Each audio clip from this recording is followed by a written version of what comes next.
Yeah, it's a massive month, as you say. I think whenever you have an intense period of games, you know, those results are going to define really what we do this season.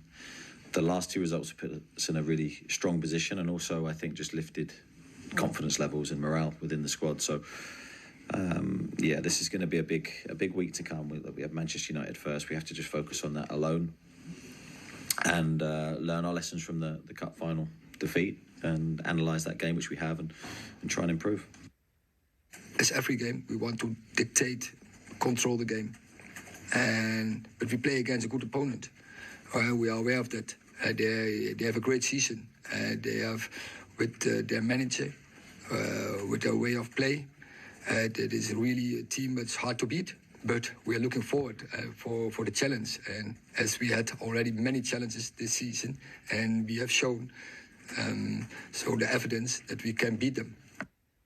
Yeah, it's a repeat of the League Cup final where Manchester United won their first trophy under Erik ten Hag just around a month ago. Do you expect the same result, Glenn?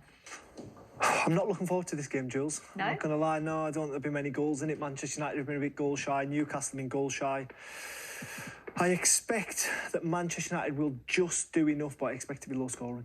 What do you think, Darren? I think Glenn might be right. You know, I think it might be like United just do enough. The interesting thing will be the lack of and the presence of two midfielders. No Casemiro, but Guimaraes is there. Newcastle's so much stronger when Guimaraes plays. He's so pivotal. When he doesn't play, they don't win. When he does, he makes things tick. The class of Casemiro not being available for a game like this that they need to win, that could be a huge, huge miss for them. Not just because of what he does for the defensively, but for the way he drives forward, his commitment, his leadership.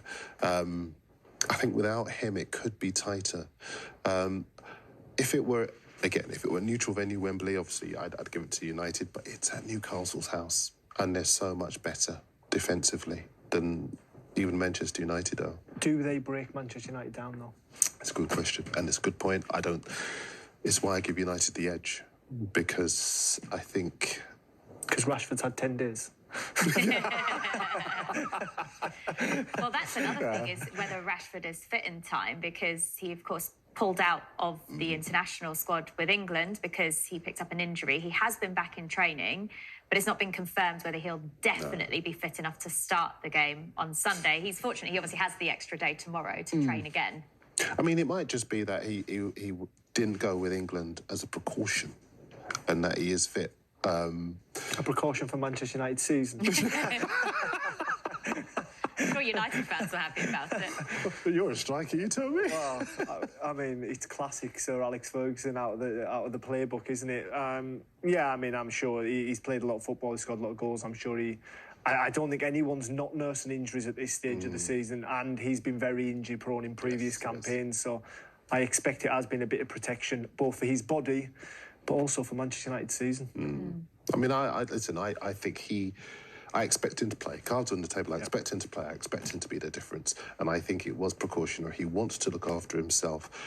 We've got the quality in the England team to be able to... I don't want to be disrespectful to the teams we've played, but we do have that quality. But as you say, he has had a poor injury record. He does now, and he's mature enough to look after his own body and to know his own body as well.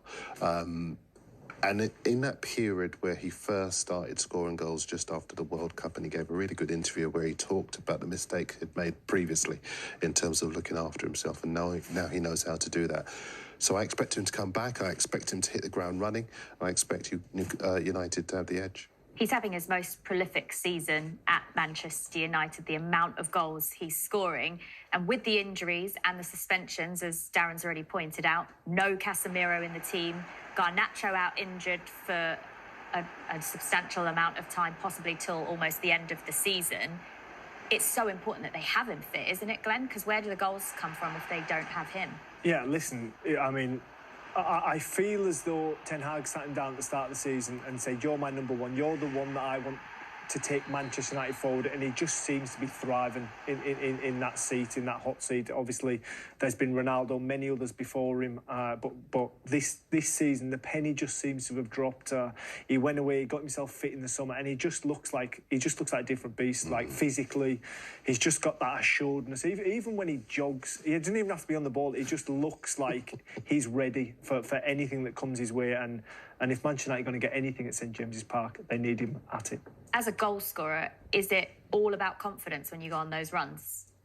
Yeah, pretty much. Yeah, it's crazy to think, but when you score, you just almost expect to score, and when that chance falls, you don't rush at it, you don't snatch at it, which you can tend to do sometimes when you're maybe a bit dry of goals. So I mean, that the run that he's been on is just all confidence and belief, and I think you can see that in his stature.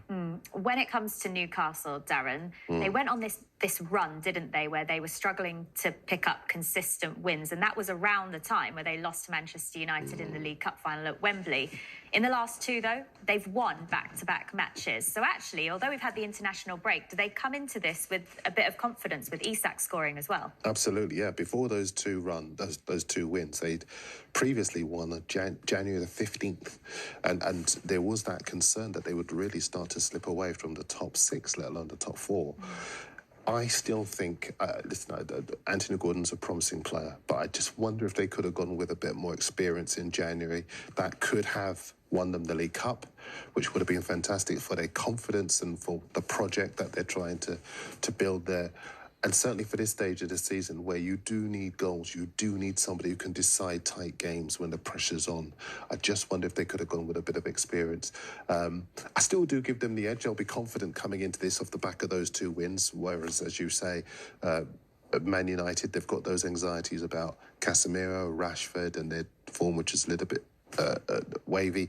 But I still give United the edge here. Manchester United, not Newcastle. St James's Park, as an away player, though, Glenn, must be one of the toughest places to go. Do you know what? It was somewhere that I really enjoyed going, Did but you? I never got any joy there. And I swallowed my tongue there and got knocked out. So not a great venue, but I always enjoyed going. Clearly you've recovered. Spoiler alert. But remind us what happens. Oh, it was so innocuous. I went up for a header. I think it was Fernandes at the time. He just caught me with a slight blow to the temple, and the next thing I woke up in the Rolling Firm in Newcastle, fully kitted up in my shin pads. I think everyone thought I was on a stag do. I was walking around asking what the score was, and it was only 3:15. No. Oh my goodness. Wow. What about that? Oh, but you better, sorry, you raised that there, aren't you? No. I think I actually remember it. I think I do remember that game. In terms of this fixture then, how pivotal will it be in terms of the two sides and finishing in Champions League places? There's a lot of games to play, but... Glenn said a second ago, earlier in the first part, there's such a long way to go. I mean, it's a big match and there are crucial points at stake. But, I mean, that race for the top four is a massive game of snakes and ladders. Very similar, actually, to the race fight against relegation. So it'll be important. But I think as far as Newcastle are concerned, they can recover if they lose here.